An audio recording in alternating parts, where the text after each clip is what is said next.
I certainly think that Kyle wanted to send a message to Brandon Aiyuk. The message got a little louder than maybe he anticipated that it would, and he needed to walk that thing back. Agree. Absolutely. Yeah.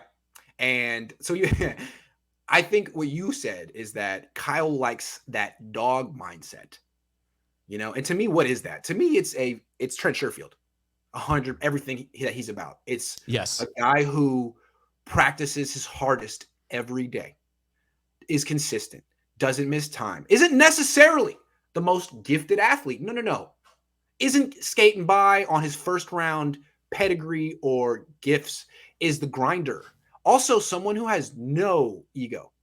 Yes, sir. No, sir. Yes, coach. No, coach. Whatever you want me to do, I'm here for it. That is the dog mindset that he seems to love in George Kittle, Deebo Samuel. It is not what Dante Pettis had. And I think from the coded language they're saying about Brandon Aiyuk, needs to assert himself, needs to be more consistent in practice, needs to run his routes harder in practice. Seems to me that's what they're talking about with him, that dog mindset, and he may not have it. What do you think?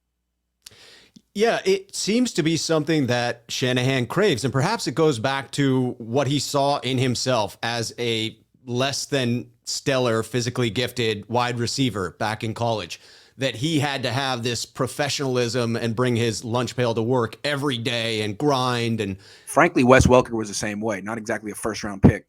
Right. Yeah. And he's a borderline Hall of Famer, so he can have some strong opinions on what it takes.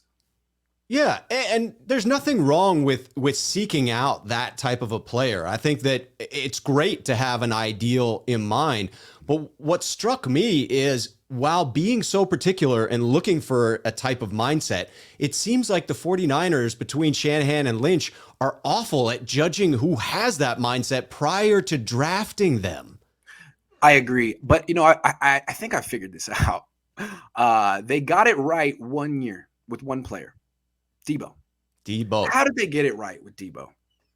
Do you remember what was different about this? The Hanukkah question. What was different?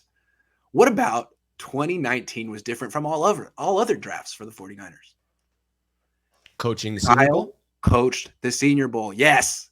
So Kyle and Saleh were around those guys all week, got to know them.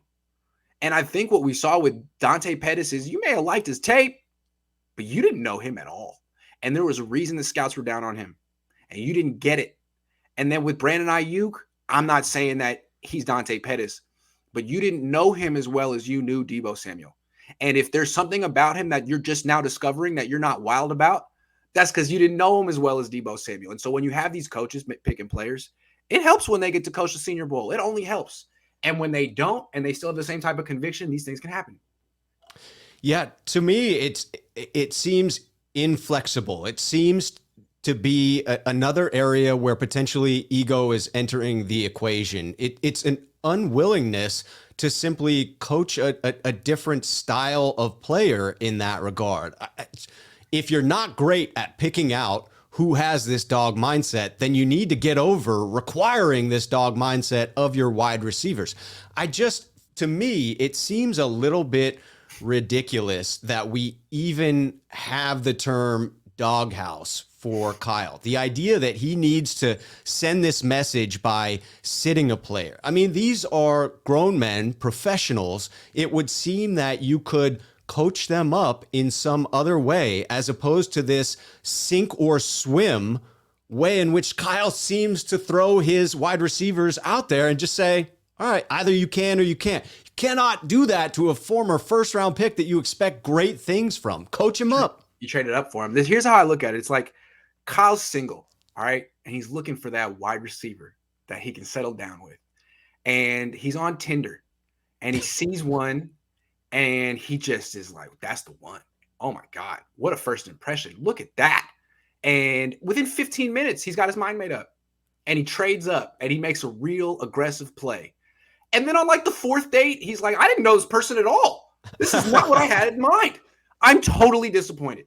And over and over and over again. It's like the only time he had a natural connection that just blossomed was with Deebo. You got to know the guy. He floored you. But you looked at Aiyuk on Tinder. You looked at Dante Pettis on Tinder for 2 seconds. You were like, yep, that's my type.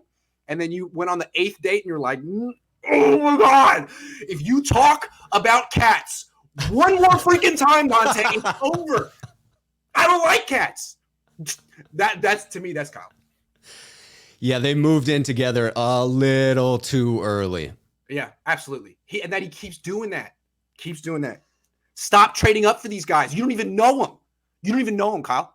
He's like, hey, man, this is the one. Dude, you've gone on one date. It was on Zoom. It was a Zoom date. It was a Zoom date. It was speed dating.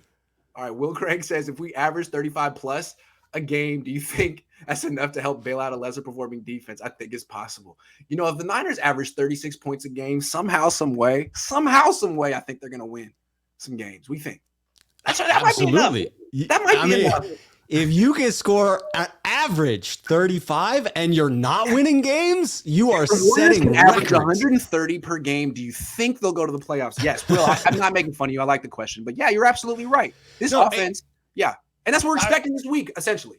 That's right. And the number may be high there, but the question is the same, is can the 49ers offense score enough to keep them relevant throughout the season with what appears to be a flawed or at least a defense lacking depth? They're lucky that their only injury on offense right now is at running back because that's their deepest position. If they start losing offensive linemen, ooh, God help them. Not God. It's not that serious. I'm sorry. Heaven. Pete. Who's Pete? For Pete's sake. Fitzgerald has said to watch Sherfield. I'm watching. I like him. We all like him. I do. I'm very high on Sherfield. I love a guy that you can count on him to be there. You can count on him to be a professional. I certainly think that benefits all the other wide receivers in the room. No question about it. Yeah. Isaac Hartman says may have been covered already. Is there a proven young cornerback to trade the 2020 second rounder that could be available at the deadline, hopefully sooner? CJ Henderson isn't exactly proven, but he was a first round pick. I don't know. It's so hard to get corners midseason. It is. And you have to wonder if chasing one now, unless it is a young guy with a high ceiling, if that's just more 2019 vibes, if that's just chasing something that's not going to help this year that hurts them next season. Again, I think that if you're going with someone young with high potential, I love it. But if you're just trying to cover for this year, stop it. Until you know if you're a true contender, stop it. I don't like it. To me, it's compounding a mistake. You should have took Asante Samuel Jr. round 2 this year. Now you're going to try to fix it in September or November or October. There is a month between September and November. No, you can't do that. What you should do is spend that second round pick on a corner next year. That way you get 4 years of him cheap. That's the whole idea. Plus he'll be 21, 22 as opposed to 24, 25. You messed up. But you do it right next year. And the year after that. From now on, you do it right. You draft these corners. You don't do the Jason Verrett thing ever again. It worked for 14 games. Don't do it ever again. Let me get this first round pick who's missed the last 4 years with 7 different injuries. No. That is not. And they were like, see, we're vindicated. This works. No, it freaking doesn't. Don't do that anymore. I don't know how we got on this. That's not about the dog mindset anymore.